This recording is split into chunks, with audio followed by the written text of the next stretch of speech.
right at this very second, there is a flawless electrical symphony happening inside your chest. It really is a biological marvel, honestly. It is, but, a microscopic deviation in that wiring can initiate this cascade of hemodynamic consequences. I mean, we're talking anything from a transient dropped beat to acute pulmonary edema. Yeah, literally a flash flood in your lungs. Exactly.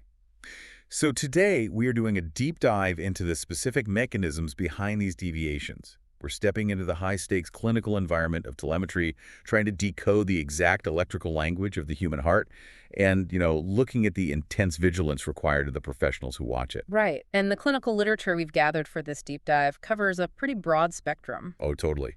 We've got electrophysiological reports, the AACN cardiac monitoring practice alerts, which establish the clinical standards, plus detailed guides from the EKG Learning Center. We also pulled real-world job descriptions for telemetry professionals from Velvet Jobs. And the underlying theme across all of these sources is just, well, it's precision. The margin for error when assessing cardiac electrophysiology is essentially zero. Zero. Okay, let's unpack this. Because before we can understand the glitches in the heart, we really have to meet the detectives, whose entire job is to spot them hidden in those squiggles on an EKG. The watchers on the wall. Exactly, the cardiac monitor technicians. Yeah. And looking at the AACN guidelines, the expectation is 100% accuracy in dysrhythmia recognition across multiple continuous feeds. It's intense, and it goes way beyond just simple pattern recognition. They are performing manual rate and interval calculations constantly. With 1500 rule. Right. The 1500 rule isn't just a rough estimation. It is a strict mathematical derivation based on the actual paper speed of the EKG grid. Because standard EKG paper moves at exactly 25 millimeters per second, right? Exactly. So if you multiply that out, there are exactly 1,500 1-millimeter boxes generated every single minute. Wow, okay. By calculating the exact number of the boxes between two R waves and then dividing that into 1,500, a tech can determine the instantaneous heart rate with incredible precision. Much better than just averaging over a 6-second strip. Oh, absolutely. Especially when you're dealing with, subtle rate variances in paroxysmal events, and they apply that same rigor to the QT interval, manually measuring the exact duration of ventricular depolarization and repolarization at least once a shift. Okay, I do want to push back on that just a little bit, though. Considering modern monitoring, I mean, if they're mostly just watching screens, isn't it mostly just, staring and waiting for a flat line? How hard can it be if the computer's doing the math? Well, that's a common misconception, but no, it's actually a highly active process. They aren't just looking for a flat line. They're constantly monitoring for subtle trending patterns. Like what? Well, algorithms still struggle significantly with vector geometry and baseline artifact. Take the QT interval. Computerized systems frequently fail to differentiate between the true termination of a T wave and the beginning of a U wave. No, especially cases like hypokalemia, right? Precisely. A human technician using calipers can accurately trace the slope back to the isoelectric line. Or let's look at hyperkalemia. The AACN notes that telemetry techs spot potassium spikes via the T waves long before a lethal arrhythmia even occurs. Because potassium is the primary intracellular ion maintaining the resting membrane potential. Yes. So when extracellular potassium spikes, the concentration gradient narrows. That paradoxically increases the permeability of the potassium channels, causing this unusually rapid repolarization phase. Which physically manifests on the EKG grid as those characteristic, tall, peaked, narrow T waves. Exactly. They are literally reading the cellular metabolism of the myocardium in real time.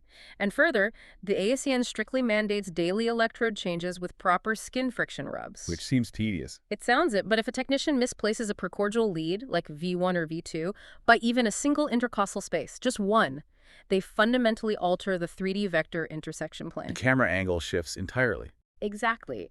A wavefront moving perpendicular to that new wrong placement will suddenly render a biphasic QRS complex. And the automated computer system will flag that as an acute pathological change. Right, like a bundle branch block or an ischemic event, so that human precision prevents a cascade of completely unnecessary, invasive clinical interventions. That makes total sense. So because these monitor techs are watching so closely, they routinely witness the heart's survival mechanisms. Specifically, what happens when the main power fails. The backup generators. Right. So normally the SA node runs the show at 60 to 100 beats per minute. But if it fails, say, from sick sinus syndrome or ischemia or drugs like beta blockers, the AV node or the bundle of his takes over. Yeah, the hierarchy of automaticity is a brilliant evolutionary failsafe. When the AV junction takes over, we see a junctional escape rhythm at a slow, protective 40 to 60 beats per minute. Okay, here's where it gets really interesting. Logically, if the backup generator is in the middle of the heart, doesn't the electricity have to travel the wrong way to squeeze the top chambers? That is a brilliant point. Yes, it does. The electrical dipole flips 180 degrees for atrial depolarization. So it goes antegrade downward to the ventricles, but retrograde backward to the atria. Exactly. Instead of moving from the upper right toward the lower left, the wavefront moves from the center of the heart back up toward the base. Which creates bizarre changes on the EKG tracing. Right, we call it the retrograde P wave. Because the wave is traveling directly away from the positive poles of the inferior leads 2, 3, and AVF, the resulting P wave is inscribed as a negative inverted deflection. It dips down. Yes. Conversely, lead AVR looks down from the right shoulder, so it sees that retrograde wave approaching it directly, inscribing a positive bump. And depending on the exact timing, that P wave might completely vanish inside the QRS complex, right? Yeah, or distort the terminal portion. It forces you to interrogate the entire complex, not just look for the presence or absence of a wave. But the AV node isn't just a great backup system. Its anatomy can sometimes cause a massive electrical traffic jam. Oh, AV nodal reentry tachycardia, AVNRT. Yeah, the most common cause of sudden palpitations, especially in young, healthy women. It's paroxysmal, turning on and off like a light switch. Usually triggered by stress, alcohol, or a premature atrial complex. Right. It reminds me of like a car missing its highway exit, taking a detour, and then getting endlessly stuck in this high-speed roundabout. That is actually a perfect analogy. The clinical literature literally calls these circus movement tachycardias. So the electrical signal is just chasing its own tail at like 250 beats per minute. Essentially, yes. It relies on the dual pathway anatomy of the AV node. You have the alpha pathway, which has fast conduction but a long refractory period. So it recovers slowly. Right. Then you have the beta pathway, which has slow conduction but a short refractory period. It recovers quickly. So an early pack arrives, finds the fast alpha lane blocked because it's still recovering, and is forced to travel down the slow beta lane. Exactly. And because the beta pathway is so sluggish, it buys time. By the time the impulse reaches the bottom of the node, the fast alpha pathway has finally recovered. And it shoots back up. Right. It travels retrograde up the alpha pathway, hits the top, and immediately re-enters the slow beta pathway. A continuous looping circuit. That is wild. How does a tech spot that on a monitor? Well, telemetry gold right here. In typical slow-fast AVNRT, which is like 90% of cases, the atrial and ventricular depolarizations happen almost simultaneously. So the RP interval is super short. Less than 90 milliseconds. To the eagle-eyed monitor tech, this tiny retrograde wave looks like a pseudo-S wave in the inferior leads or a pseudo-R prime wave in lead V1. Wow. But these electrical loops and backward impulses, I mean, they aren't just lines on graph paper. They dictate violent physical mechanical actions inside the patient's chest. Absolutely. The plumbing loses its synchronization. Let's talk about the hemodynamic nightmare of atrioventricular dissociation, when the top and bottom chambers contract out of sync. The independent beating of the atria and ventricles. Mechanically speaking, what actually happens when the top chamber tries to squeeze blood into a bottom chamber that is already flexing and has its valve slammed shut? It's brutal. On the right side of the heart, contracting against a closed tricuspid valve sends a high-pressure pulse of blood shooting backward into the vena cava. So you literally see it in the patient's neck. Yes, massive visible pulsations known as Canon A waves. Which is terrifying, but the left side is even worse, right? Much worse. On the left side, a retrograde contraction against a closed mitral valve shoots blood directly backward into the pulmonary veins. And there are no protective valves there. None. So it triggers the pulmonary J receptors, causing acute dyspnea, severe shortness of breath, and sometimes even flash pulmonary edema. Essentially flooding the lungs, even if the heart muscle itself is perfectly strong. Exactly. Now, while that mechanical dissociation is dangerous, it also yields one of the most critical electrical markers we look for in telemetry. Oh, this is the core of our deep dive today. Let's get into it. When we have AV dissociation, we occasionally see the impulses actually collide on the EKG grid. Fusion beats. Yes. Two impulses, one QRS. Let's break this down. So when a clinician is evaluating a wide complex tachycardia, Differentiating ventricular tachycardia from SVT with aberrancy is a massive challenge. Right. A fusion beat happens when a normal supraventricular impulse manages to get through the AV node, and it simultaneously meets a ventricular impulse coming from somewhere in the heart muscle. They crash into each other. Yeah, both wavefronts actively contribute to the depolarization of the ventricles. So it creates this hybrid QRS morphology. Like, it doesn't look like the patient's normal narrow beat, but it's also not quite as wide and bizarre as the fully ventricular beat. Right, it sits somewhere right in the middle.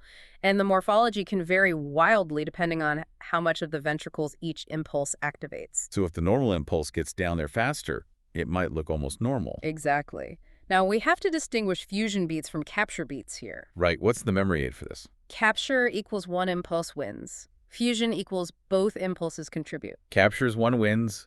Fusion is both contribute. Right. A capture beat is when a normal impulse slips through and completely captures the ventricles, giving you one normal, narrow QRS in a sea of wide beats. But true fusion beats, especially when seen with AV dissociation and capture beats, that strongly supports a diagnosis of ventricular tachycardia, doesn't it? Strongly supports it, yes. But we have to be careful not to say it provides absolute diagnostic certainty on its own. Because it's easy to make mistakes. Oh, very easy. Telemetry professionals have to rigorously examine the rate, rhythm, the QRS width, the baseline morphology, and the AV relationships. And rule out artifact. Always rule out artifact. Confusing a fusion beat with a simple PVC or just artifact can completely alter the clinical treatment. And we also need to clarify that the electrical QRS fusion on the monitor is completely different from the mechanical finding of those Canon A waves we just talked about. Right. One is an electrical collision, the other is a fluid dynamics issue. Yeah, Both okay. result from AV dissociation, but they are fundamentally different phenomena. So the key telemetry takeaway here for everyone listening: don't just ask, why does that QRS look different? Ask, what electrical events made it different? 2 impulses, 1 QRS. That's fusion. Beautifully summarized. Now, because these severe mechanical and electrical consequences can happen anywhere, the surveillance of the heart has leaped way beyond the hospital ward. Let's look at mobile cardiac telemetry. Yeah, MCT systems. They use these advanced cloud-based algorithms to continuously monitor ambulatory patients, 247. But the sheer volume of EKG data generated over a 30-day monitor is insane. So they use an algorithmic triage system. Right, the routing protocols dictate the response based on severity. So, critical events like ventricular tachycardia over 170 beats per minute for 15 seconds, or a 6-second pause, those trigger an immediate 247 phone call to live clinicians. But a new onset event is treated differently. Yeah, like the initial onset of atrial fibrillation. The immediate risk of death is lower, but the long-term risk of a stroke is high. So those important events are routed during standard business hours. And technical events like artifact noise are just filed in daily reports. Exactly. It filters the noise so clinicians can focus on actionable data. So what does this all mean for you listening? It means those seemingly random spikes and waves on an EKG are actually a real-time thriller of physics, plumbing, and electricity. They absolutely are. We've covered a lot today. We journeyed from the intense vigilance of cardiac monitor techs calculating the 1500 rule to the fail-safe heroics of junctional rhythms. We mapped the dizzying circus loops of AVNRT. And we explored the dramatic physical impact of Canon A waves and the clinical goal to finding a true fusion beat. 2 impulses, 1 QRS. Exactly. For those of you in the field relying on these mechanics every day, the EKG Survival Pack is a constantly updated vital resource. I highly invite you to follow EKG Lab live on Spotify for more briefs, deep dives, debates, and practical telemetry education provided by Whole Life Healthcare. It really is designed to keep you focused on the mechanism behind the rhythm rather than just memorizing patterns. Speaking of mechanisms, we want to leave you with a final thought to mull over today. Take a moment right now to appreciate the silent, flawless electrical synchronization happening in your own chest. It's incredible. It's easy to take for granted until you see it on a monitor. Exactly. And as cloud-based algorithms and AI become incredibly advanced at reading MCT data and spotting arrhythmias, think about this. Will the deeply intuitive human art of the cardiac monitor tech, that ability to look at a chaotic morphology and instantly know the difference between a life-threatening pseudo-S wave and a slightly misplaced sticker will that eventually be lost to automation? Or will the chaotic, unpredictable nature of the human heart always require a human watcher on the wall? Something to think about. Until next time, keep diving deep